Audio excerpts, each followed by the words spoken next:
Good evening, everyone. Thank you for coming to our mental health discussion. It's okay not to be okay. My name is Melissa, and I am one of the board members of the Black Alumni Association here at St. John's University, along with Ritha Pierre, who is on and is our moderator for this event. We have Tanisa Martin, who is also on. I see Vivian Saunders, who is also on, and we have a couple of board members who will be joining us throughout the event. We also have Mark, Heather, and Sandra, all Director of Alumni Relations, Director of Annual Giving, and also our graduate assistant here with us this evening. And before I turn it over to our moderator, on behalf of the Black Alumni Association, I just want to say, we just want to say thank you so much for an amazing Black History Month Phyllis Bell Scholarship Campaign giving. You guys took us far above what we had set out. We were trying to reach $4,025 to beat our record from the past, and we are almost up to $5,000 with your support. So let's get a round of applause for that one, right? Let's get to 5,500. Right. Do I hit 6,000? Right. We actually have someone who challenged us that if we gave $1,000 this week, they will give us an additional $250. So we definitely want to get to that point. And thank you, Heather, so much for making sure our emails go out as well. So if you still want to donate, if you have someone who would like to donate, we'll put the link in the bio for you. And if you've already donated, bless your heart, thank you so much. So without further ado, I am going to turn it over to our moderator, Ritha Pierre, who is one of our board members, who will be introducing our phenomenal panelists for the evening and moderating our event for tonight. All right, great. Good evening, everyone. As Melissa said, my name is Ritha Pierre, proud alumni of St. John's University, class of 2006, the best year ever. It's a great privilege for me to moderate this very important conversation. Mental health is something that is, of the utmost importance, and I definitely value these conversations. So I hope that you guys will get something out of it. We have an amazing group of panelists, as Melissa stated. I'm going to introduce them by name, but I am going to give each an opportunity to just briefly tell us yourself, a little about who you are and what it is that you do. So first, I'd like to introduce Jay Barnett. Is Mr. Barnett here? He's coming to the screen. Okay, great. So what I'll do is I'll go, okay, there he goes. Yeah. Jay Barnett. If you could just tell us a little bit about who you are, where you're from, we can do it that way.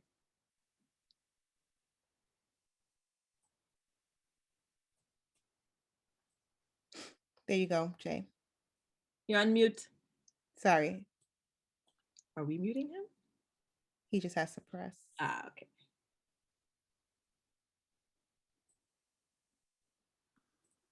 Okay, there we go. Yeah, I was trying to unmute, but the host had to let me, the host had to give me a little control. No, so my name is Jay Barnett. I'm a marriage and family therapist associate, former pro athlete, and author of Hello King, Letters to a Young Queen, Finding Our Lost Kings and Queens, and Identity Crisis, which is coming out in this spring in May. Okay, great. We definitely want to hear more. Yeah, and also, let me not forget this part. I am a PhD student with the focus on how Black men are impacted from social injustices within their mental health. So, all right, congratulations on the PhD. Yeah. Next, we have Aida Sanchez. Hi, everyone. Can you hear me? Yes. Awesome. Thank you so much for having me. So my name is Aida Sanchez. I graduated from St. John's in 2006. education track, but I then went to Hunter and I got my MSW. I have years and years experience in nonprofit, working with disadvantaged youth, families. Currently, though, I am actually running a shelter under Department of Homeless Services for single female, mentally ill, and substance abuse. But I also opened up my own, private practice, and I'm transitioning into that full time. So within 2 weeks, I'll be fully self-employed and taking the scariest plunge of my life. But I'm just gonna do it in the leap of faith. I feel empowered and just trusting that, you know, God is good and everything will work out. That's it. All right, congratulations on that. Thank you. Next, we have Jol Britt. Hi, so I'm Joy. I am also St. John's class of 2006. I was a human services major, and then I went to NYU and got my MSW. Funny you say that, Ada. Actually, last year around this time, I quit my full-time job and started working full-time for myself in my private practice, which is called Life Intentionally Psychotherapy Services. And I'm also the host of the Joy of Social Work podcast. All right. I like to see this women empowerment, this entrepreneurialism that's happening on this stage. So next we have Marcel Crooks.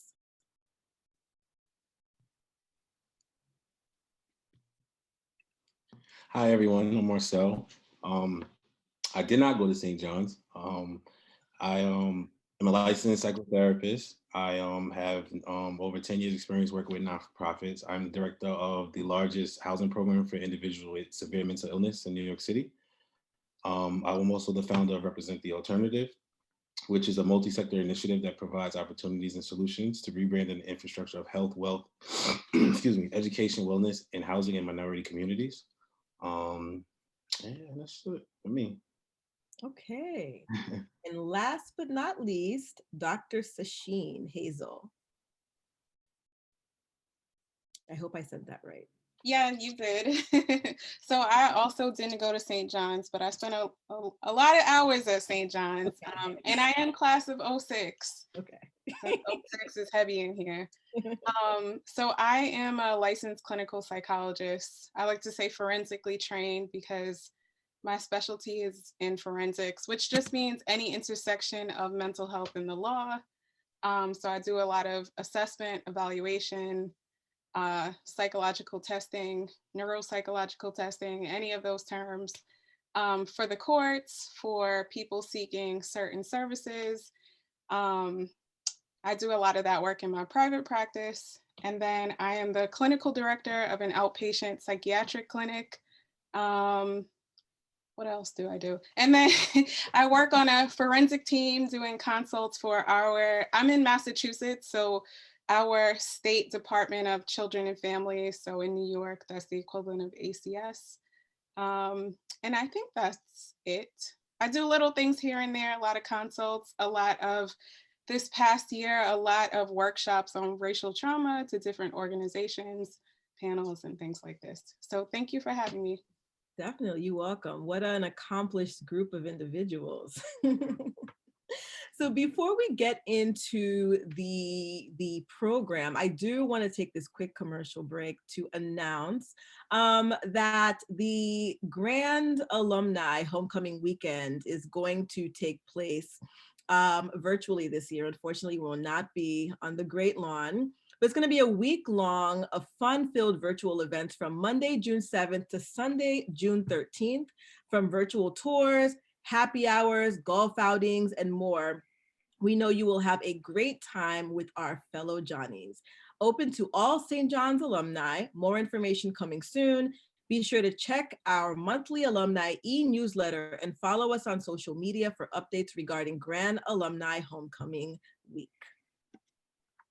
So we did receive a lot of questions with respect to today's panel. And so some of these questions are actually coming from some of the individuals some of our, I guess, our audience members. So this particular question is going to go to anyone. What is mental health? You know, we're in this era now that everybody is talking about mental health. Everybody's talking about mental illness, but what exactly is mental health? What does that mean? Well, I think mental health is compartmentalized into three elements, right? Your mental, your physical, and your spiritual elements. And so I think when we're looking at mental wellness, you're looking at the emotional state of an individual, the mental state, and the physical state. And however, as I like to say, if you don't care for those three, one of those three elements, it can lead into a mental health issue or mental health disorder. And I think, you know, when individuals can understand the context, it helps them to understand that whenever we're discussing mental health and mental wellness, we're talking about the mental, emotional, and physical state of individuals. Okay. Does anyone else want to add on to that? I mean, I would add on, I think it's your overall well-being, sense of well-being. And I was just thinking in different places, the literal definition of mental health has different meanings. Like when I'm in court, it means something very specific to the people that I'm around. And, you know, it's speaking to motivation. Like in a court situation, the court wants to understand like the underlying drives of the behavior and motivation. So I think it's everything that Jay said, plus also thinking about the stuff internally that we can't see. And like I said, things that drive your behavior. Mm-hmm. Now, oftentimes we hear mental health and mental illness like being used interchangeably, like, oh, this person has mental health or this person has mental illness. Like, what is the, I guess, distinction? Like, is there a distinction with that? Because I hear that all the time, people using the phrase mental health to mean mental illness and vice versa. Why do you think that you know that happens?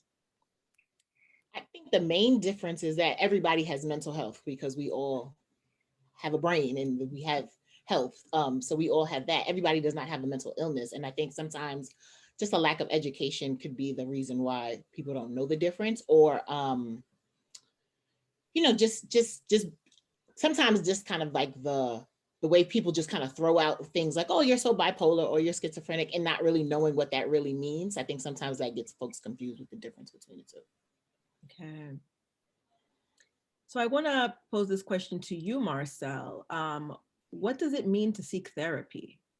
That's something else we're hearing, you know, a lot. Like, oh, this person needs to go seek therapy. But what does it actually mean to seek therapy?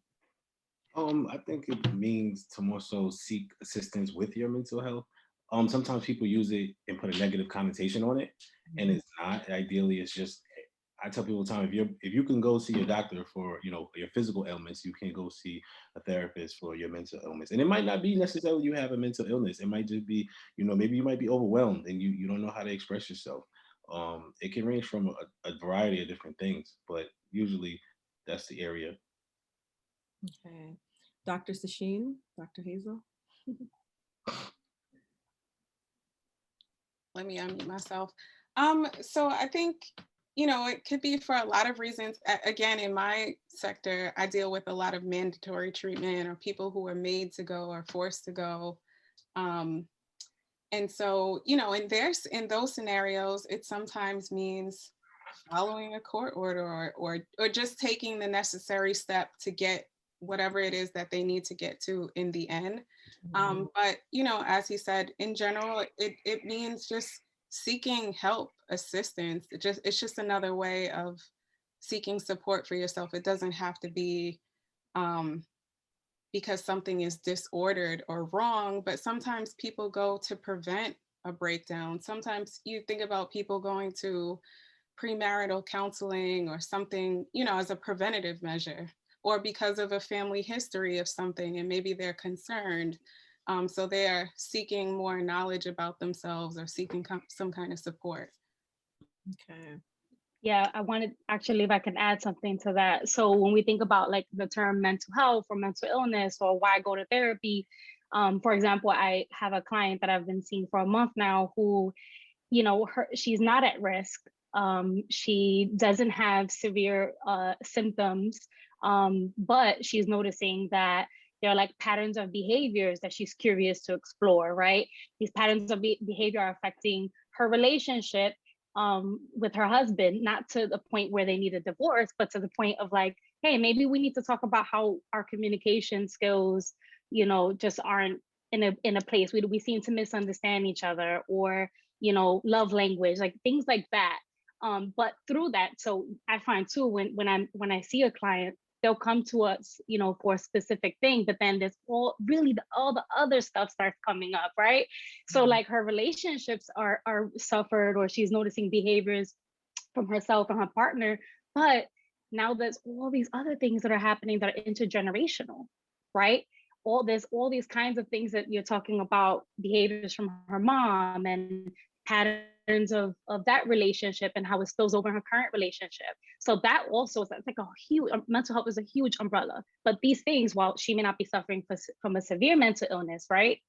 She's struggling, but it's not at its worst. However, there's always room to explore.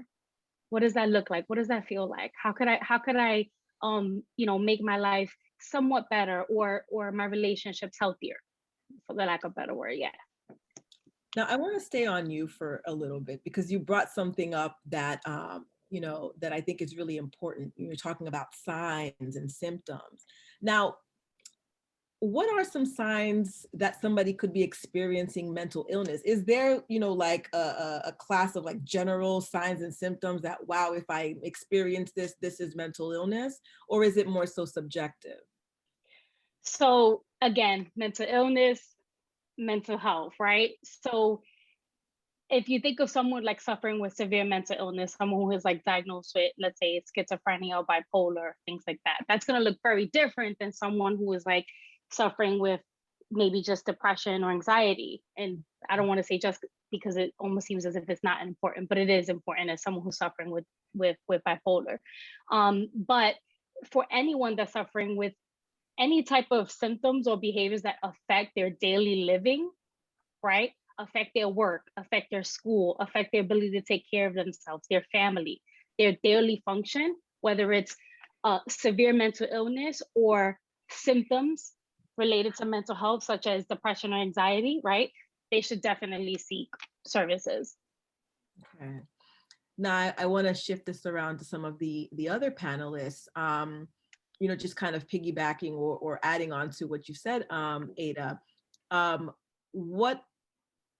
What would be some typical, I guess, hindrances to everyday work and school and things like that? Because you said that, you know, things that are getting in the way, right? So what could some of those things be? Mr. J. Okay, all right. I saw you looking, but I know you was talking to me. I thought you was talking to the other, you know, 30-some people on the team. I was like, no, who should I pick on? No, no. So I think, so I'm going to go ahead and break the ice. So I want everybody to relax, you know, have some, and let's really get and dive in deep. Yeah, so here's one of the ways that I really want to connect with everyone to how it can affect you and what it looks like. Let's go back to 2020. When we all saw George Floyd die in front of the world, right?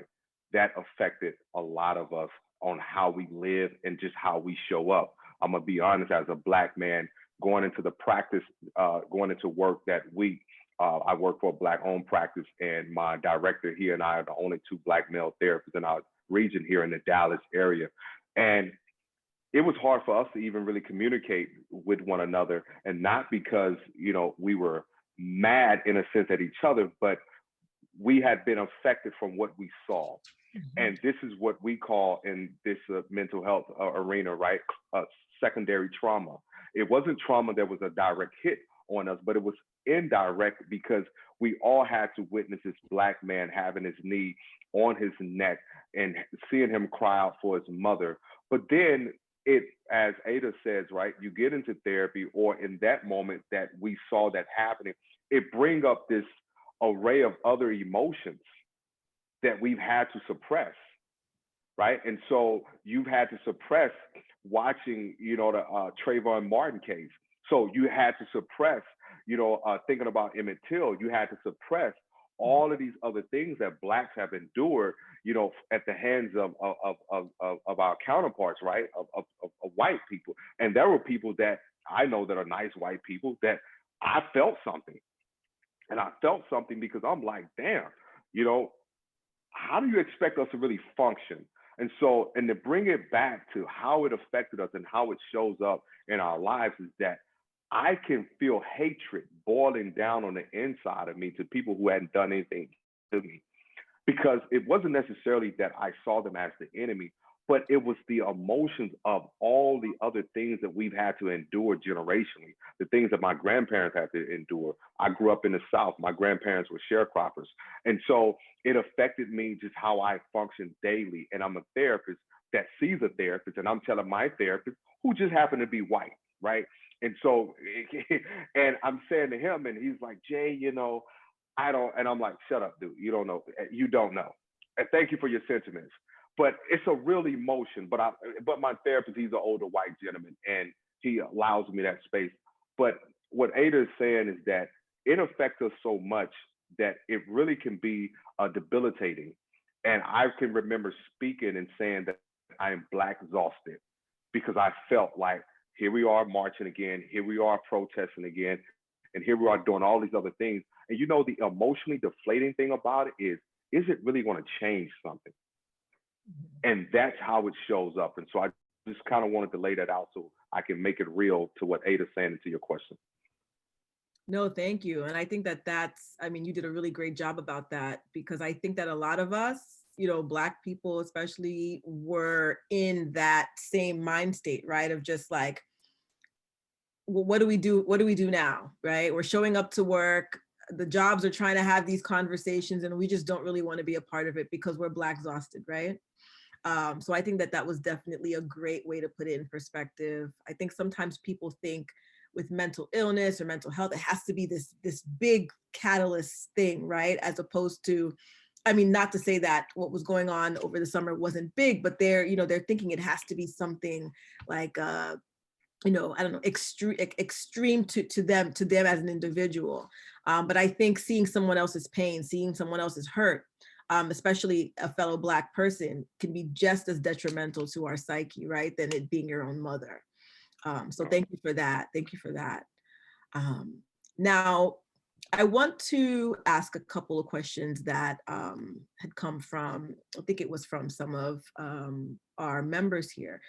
We talked about some of the signs and symptoms of mental illness, mental health. People talk about depression a lot, right? Just like how people say things like, oh, I'm bipolar, I'm depressed. And it's almost to the point where, where is the meat in these statements anymore, right?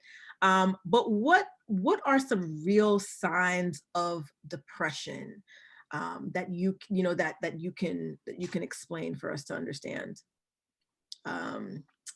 Joy, I saw that you shook your head in agreement. So there is a book that therapists use called the DSM. It's on the 5th edition now.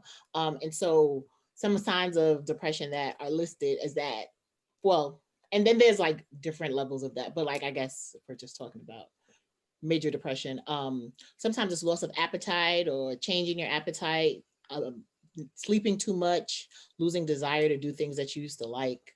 And that could look like struggling to get out of bed, not wanting to go to work, some of the things like that are hindering you from your everyday life. Mm-hmm. Feeling really irritable, and just kind of really down and low. So like one day of being sad doesn't mean you're depressed. Usually it's about 2 weeks. And for some people it lasts longer than that. Okay. Now I want to kind of go to some fundamental questions, right, with respect to therapy and whatnot. What is the difference between a psychologist, a psychiatrist, a social worker, a licensed clinical social worker? We see all of these different these titles pop up when we're talking about mental health. And sometimes people might say, well, who do I visit? Who do I see? Do I go see a social worker? Do I need to see a psychologist, a psychiatrist? What is the difference, right? How do I know who I'm supposed to actually go see if I feel like I'm having a mental health issue? I'd like to ask each and every one of you this question, actually, because I know that you guys are from different disciplines, but Dr. Sasheen, if you can. Sure. One thing I would just add to the last question is that with depression, it can look different at different ages and stages and life cycles, and that sad mood doesn't have to be included. Like, I have people who are having all the physical symptoms, tiredness, loss of appetite, some irritability, some tension, but they're not reporting sad mood. And sometimes that has to do with like just culture and the way that we're taught to appraise our feelings and what's happening in our lives. So I do a lot of assessment, testing, and evaluation. And, I'm asking about all of these things because people aren't always leading with, I feel sad. And depression in children and adolescents tends to look like irritability, anger, oppositional behavior, things like that, isolating. So it can, as Joy mentioned, those are all the typical symptoms that we're looking for and assessing. But then on top of that, we're also considering these other factors, like what does it look like to report depression in this culture or for this person? And then in terms of the different disciplines, as I mentioned, I actually don't even do any therapy. So I'm a psychologist and I have a PsyD. So psychologists go to graduate school and it's typically anywhere from 4 to 7 years of school. You do research in the end, a dissertation. And so a psychologist can be a PsyD or a PhD, and the focus the training is slightly different. And we are trained to do, the one thing that a psychologist can do that the other disciplines don't do is psychological testing and evaluation like that. So when someone is concerned about if there's a memory or attention problem or different cognitive things, educational testing. Sometimes school psychologists do testing, but their training is even a little bit different. And they stick to more or less academic and cognitive, whereas the psychologist can do all sorts of things, evaluating emotional symptoms, helping to diagnose, diagnostic assessment, stuff like that. I think psychologists get involved when it's maybe a more complex issue. The thing that I tell people when they're asking me, my flat out honest answer is that, okay, if it's a psychologist, you know that they've gone through a lot of school. So if they're younger, okay, they might not have years of experience in the field yet, but they've had more training and they've had some different exposures in that training. Now, if you're seeing a social worker, you need to go by their experience. So then when I'm looking at social workers, I'm looking at what types of experiences have they had. It's not all about how long you went to school, but it's, what have they been doing? What has their training been in? So for me, the therapist that I go to is a social worker. And in the state of Massachusetts, social workers and psychologists work in a lot of the same spaces. Even when I was in the court, we had they call them licensed independent clinical social workers, so LICSW.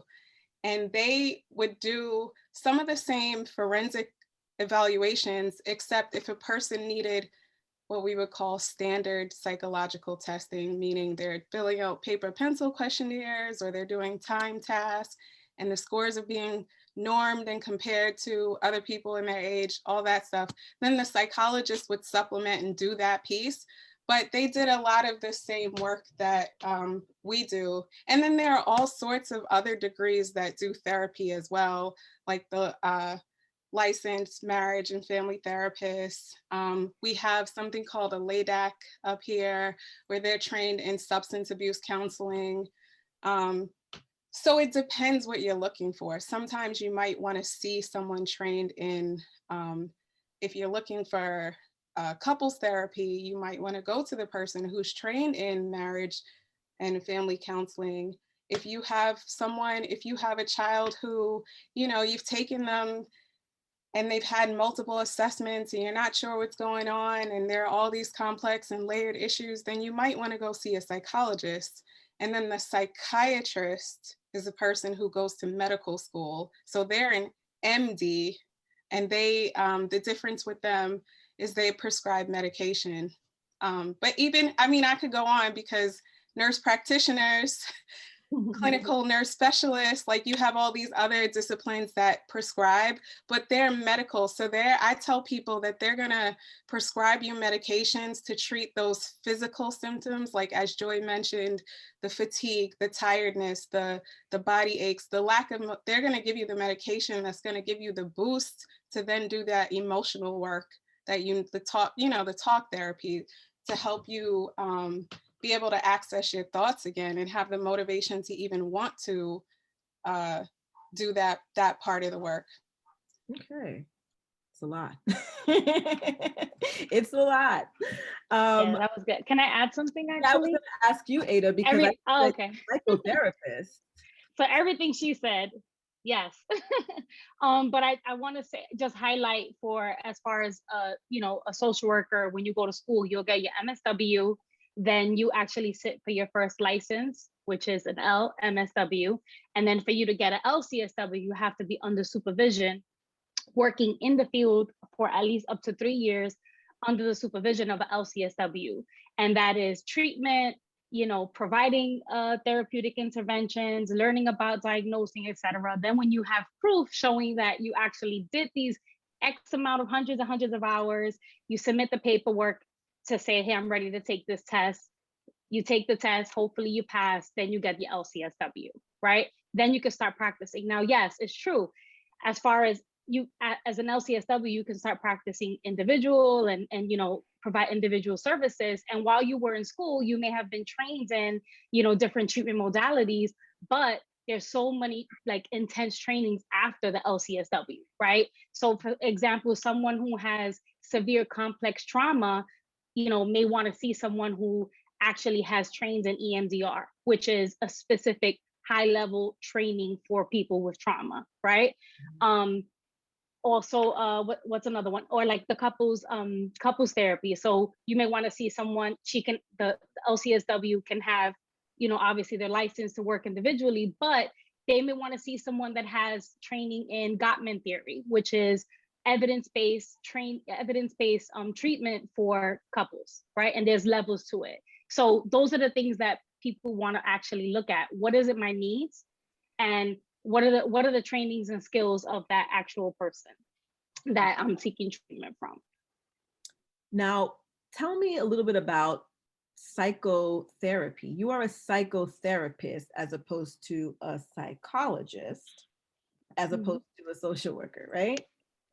So an LCSW is licensed clinical social worker, and pretty much I'm a clinician, a psychotherapist. So I don't do cognitive testing or anything like that, but I provide therapeutic services to people who are suffering with mental illness.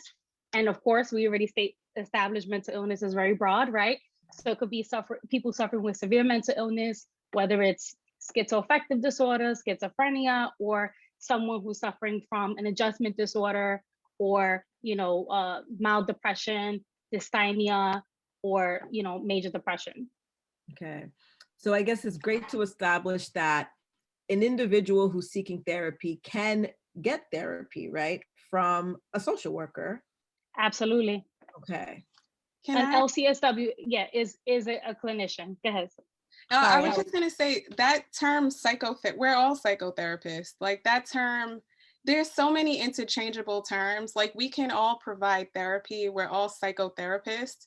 And what made me think about that is I'm a consultant in a hospital, in a rehab hospital. When I go there, therapist has a different meaning. Those are a physical therapist, occupational therapist, and speech therapist. So in that setting, I have to add on the term psycho, because we're all rehabbing of sort, or making people feel better or get better.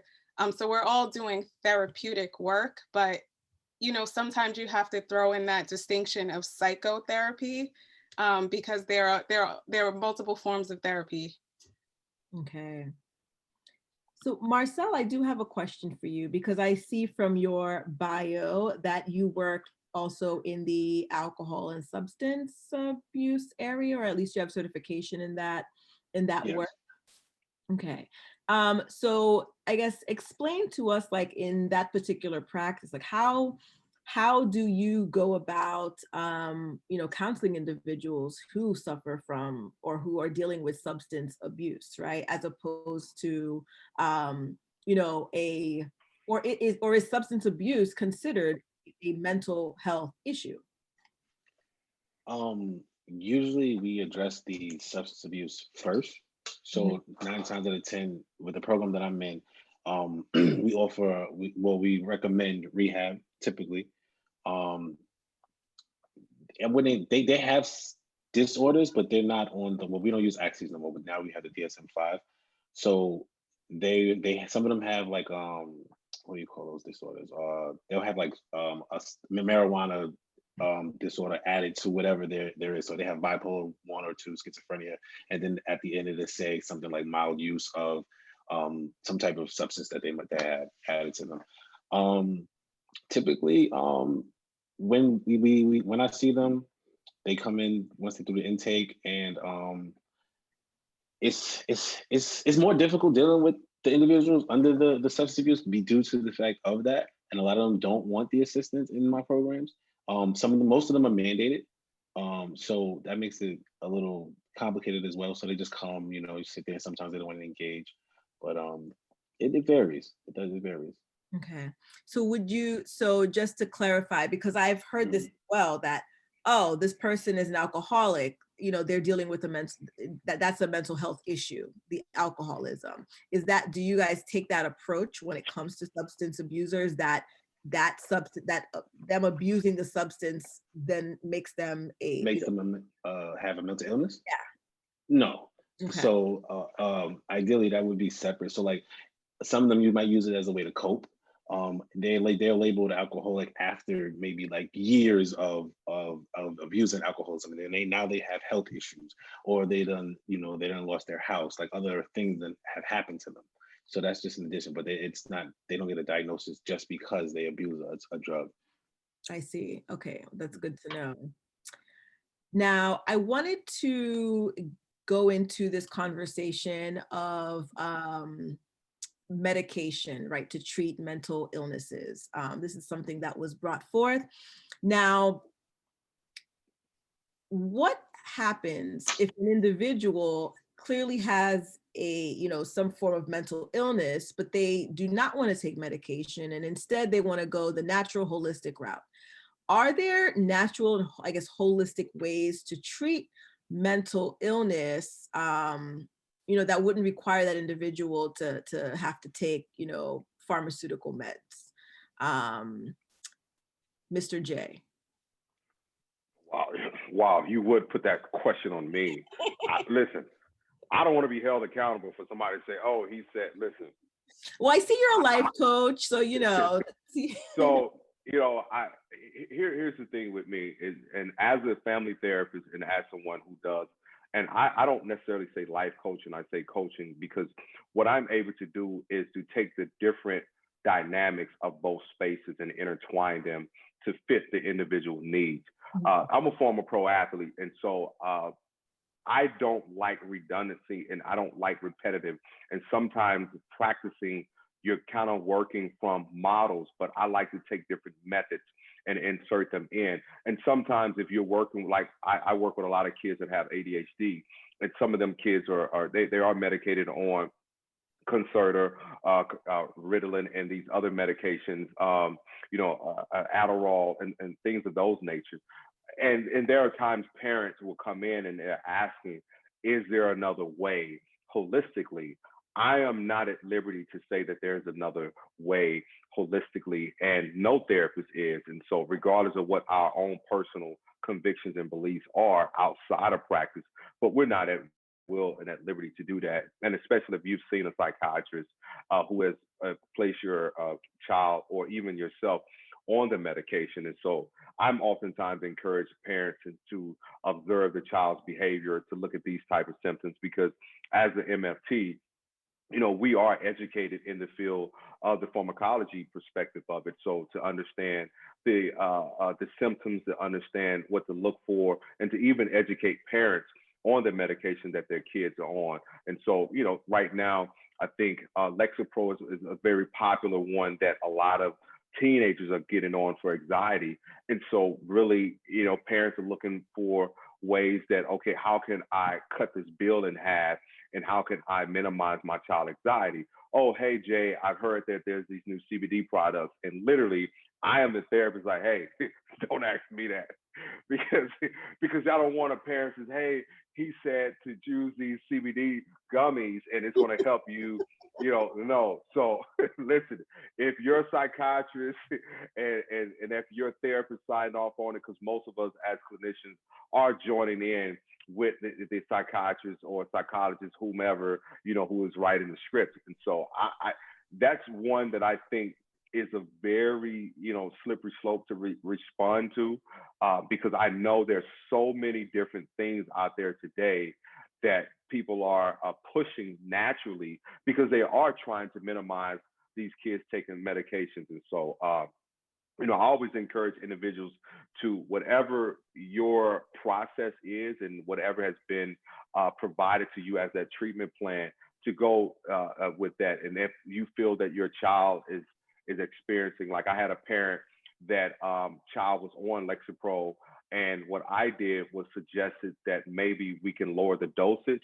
They lowered the dosage. The psychiatrist was in agreement, and the side effects that the child was having slowly kind of disappeared, so became minimal. So it's things like that we're able to really kind of join in. But as far as just saying, hey, stop taking your meds, no. Yeah, no.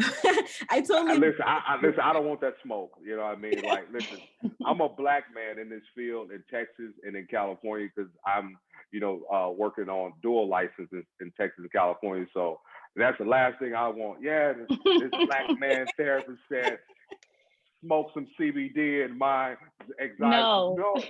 No, I didn't say that.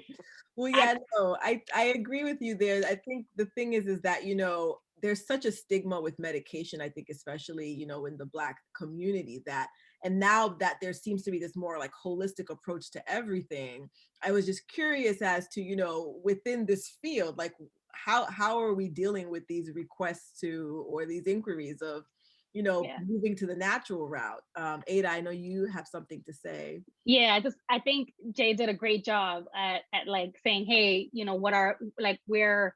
what our capabilities are or aren't, right? So, I mean, I worked in a hospital for almost 4 years alongside a psychiatrist and the primary care doctor. And I worked with just people who were really disadvantaged and just wasn't sure how to ask questions and was really afraid of medication. I mean, my brother, he was addicted and you had to see him, he looked like a zombie. And it's like, well, maybe his meds were this and not that, and this is where you're at, right?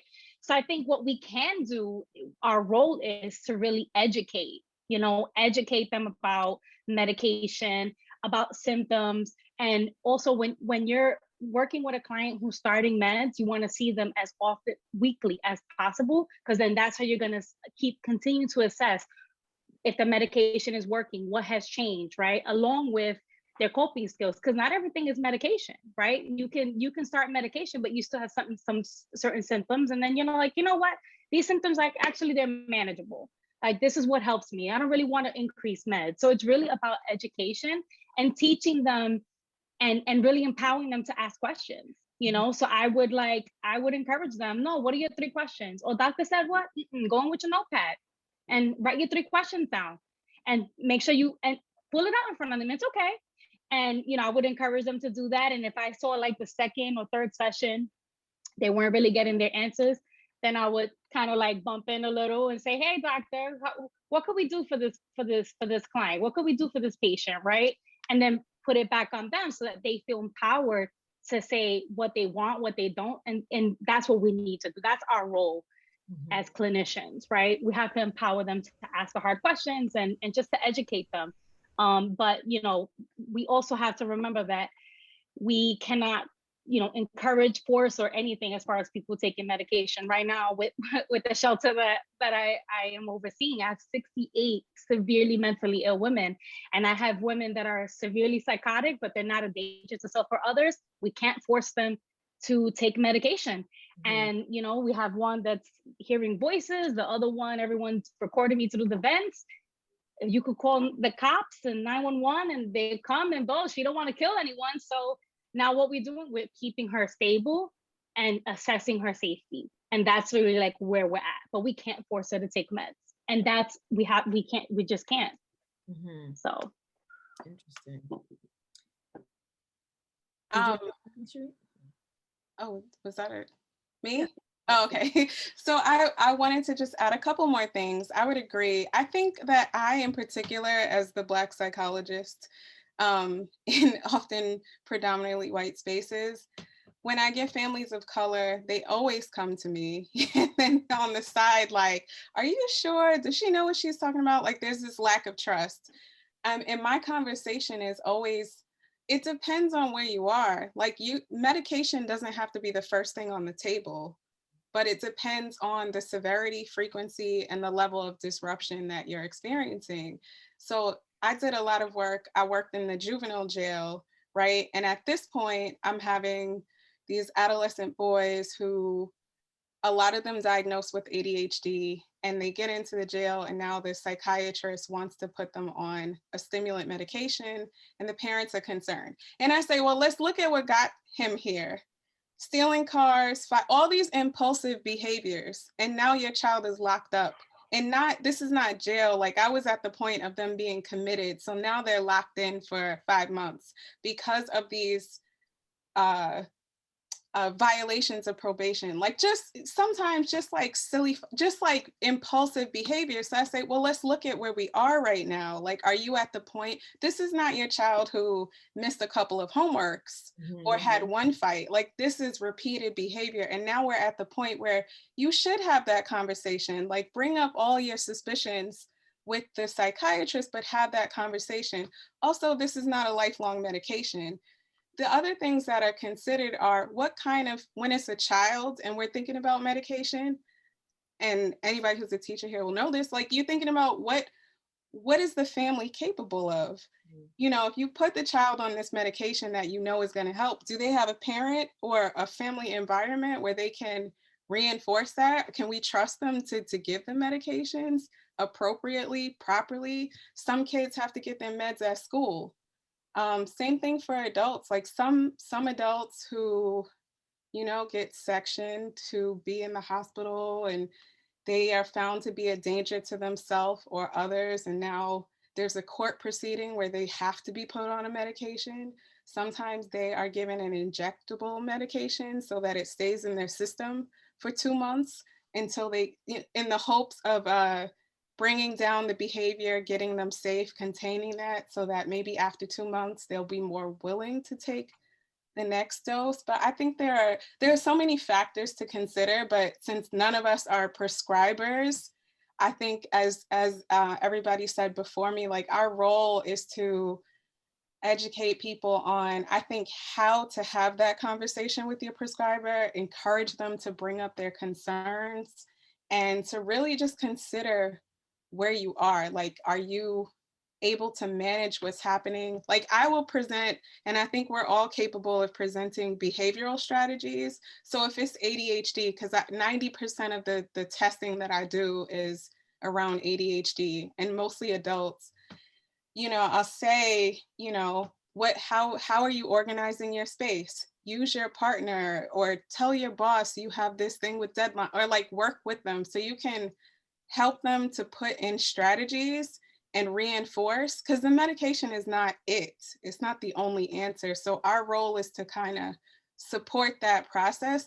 And then the other thing is we work closely, or the treatment is better when the therapist and the prescriber are working together. And as Aida mentioned, like because you're seeing them more frequently than the prescriber, you want to be observing and then reporting any change to the prescriber.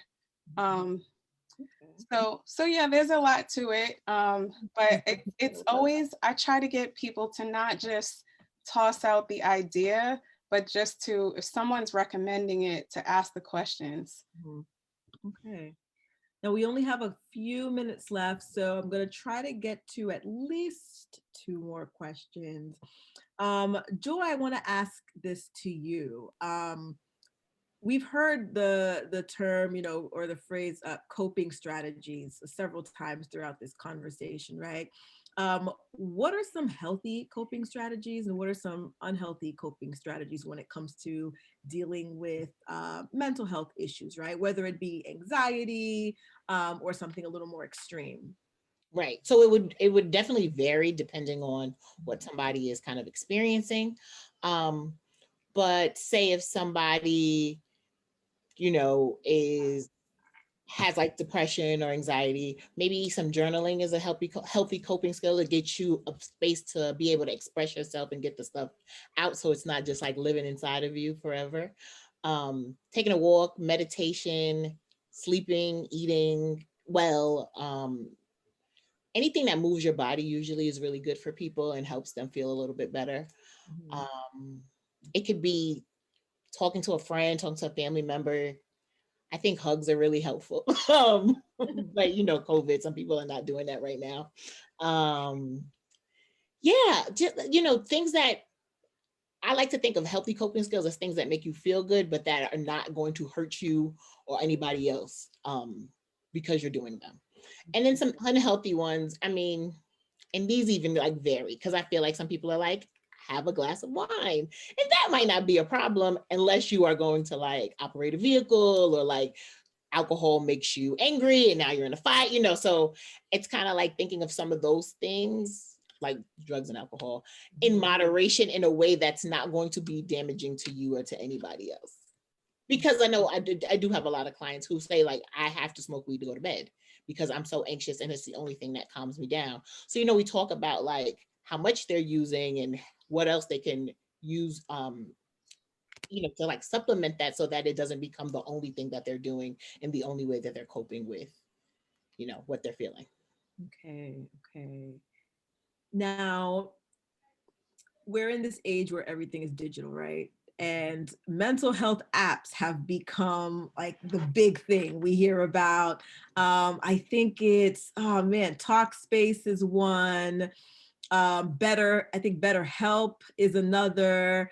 And so a lot of people are like, I don't need to have like an in-person therapist anymore. I can just talk my therapy away. What are your opinions, and it could be anyone, your opinions on mental health apps? And are there any that you would recommend? Understanding you're not endorsing anything here, but are there any that you could recommend for people who are like, I'm feeling anxious and I'm not ready for a committed, like, I guess, in-person therapist yet, but I want to try these apps. Are there any apps that you guys could recommend? What are your thoughts on them in general? I really like the Calm app, and more so for like meditation and like sleep sounds, but not like as a substitute for. I'm with you on that one, Joy. I'm a fan of the Calm app. I use it. I think it's one of the best ones. I am not one for the apps. It's all of it is overwhelming. I think it's overwhelming, and it's almost like going to DoorDash and trying to find something to eat, right? You scroll through 20 restaurants before you figure out like, oh, I just wanted some tacos. But you went through everything. So it's like the apps, and two, I think what we're also learning too is how to differentiate between what we're looking for as far as experience and especially as us being Black clinicians and people of color in this world, in this field, it's also looking for cultural competency. You know what I mean? That's important right now because, we're still in the midst of a very eerie society, right? So it's kind of like, everywhere you look, there's cultural inclusion. There's some type of, this even going back to after the whole George Floyd thing, right? Everywhere you look, they were doing something for Black people. Like I remember going on Amazon Prime, and all of a sudden it's like Black movies everywhere. You know what I mean? So it's just kind of like, dude, we get it, right? And so the app thing is, again, I'm all for the kind of in-person and connection, but then, I think it also can really help people to make decisions on what they need, rather than kind of going through the apps and probably go to Psychology Today. So. Okay. Yeah, I think that I agree. I think that apps don't replace therapy. I mean, even though it's hard for us doing therapy over Zoom, because when you're in the room with somebody, we're reading body language, like there's a vibe that you're catching that is hard to do on Zoom. And I don't see how that translates on the apps. I think that the apps are a good supplement to therapy, or for somebody who's done the hard work and now they're just in a maintenance phase and they just need like affirmations, or they just need like a little check-in here and there. But there's something called the Shine app, which is it's one of the few Black owned businesses or therapy app companies. And I think they're more like, well, first of all, they have a good Instagram page where they post just daily informationals, affirmations, and things like that. So most of us are in the habit of scrolling through Instagram now and again. So it's good to follow companies like Calm, Shine, Therapy for Black Girls, Therapy for Black Men, and infiltrate your social media feed with these companies or these apps and things, because they will cut through some of the media and things like that with positive messages and affirmations. So if you can load up your feed with that stuff is good. But I always tell people, because people ask me all the time, I mean, I'm from New York, but I've been living in Boston. So people will ask me like, where can I find a therapist? So psychologytoday.com, because you can filter for insurance, specialty, location. You can look at them because they have a profile. Everybody likes to look up their therapist ahead of time. Therapy for Black Girls and Therapy for Black Men, as somebody put in the app. And then, yeah, like those would be my top ones. And again, they all have Instagram pages where they're posting things, or they're running forums or talks and things like that, which I find really informative. Okay. And Black female therapist is another one. I think they just started a therapy for Black kids too. Oh, that's great. Okay, thank you for sharing that, because I know that that's a question that a lot of people had with respect to children as well. So thank you for that one. Now, unfortunately, I know that we're having such a great time, but I have one last question before we wrap it up. As Dr. Sasheen mentioned, insurance, there are many who are like, I can't afford therapy. I can't afford it. Maybe they don't have insurance, or they don't have maybe the right type of insurance. So the question is, are there any programs that offer vouchers, or maybe some sort of like, sliding scale, mechanisms to help cover the cost of therapy? And if so, what are they?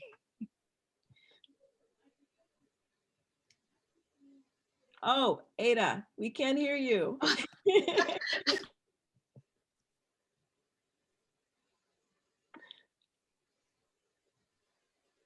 Oh, I don't know if we can. No. Okay. So in the interest, can I say one? I know of two. So there is one, the Loveland Foundation. They offer vouchers for therapy. I think it used to be for just 4 sessions. I think now they're doing 4 to 12 sessions.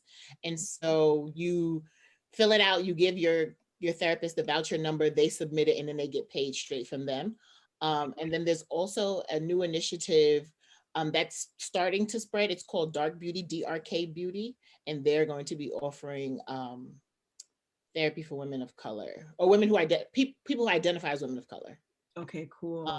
And then you can always just ask if you're interested in a therapist and you might not be able to afford them. It doesn't hurt to ask them if they have a sliding scale or what are other things that they can offer you as far as their rate. You know, some people do pro bono work, and you just have to ask sometimes.